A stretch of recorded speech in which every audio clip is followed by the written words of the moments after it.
Hey guys, Brian here with another foundation repair tip of the day.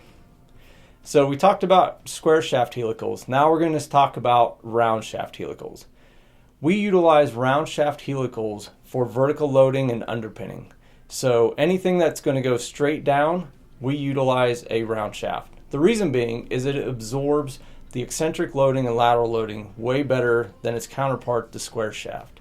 So we have also used the round shaft for tieback applications, but it doesn't work nearly as well as the square shaft because as it's being installed vertically or horizontally, it is absorbing skin friction and you're not able to get the depths that you are able to when installing a square shaft.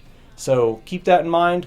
There's always an application for one that's going to suit it better for its properties, and hope you learned a little bit about square shaft and round shaft from the last couple tips of the day. So until next time, stay tuned and we will see you soon.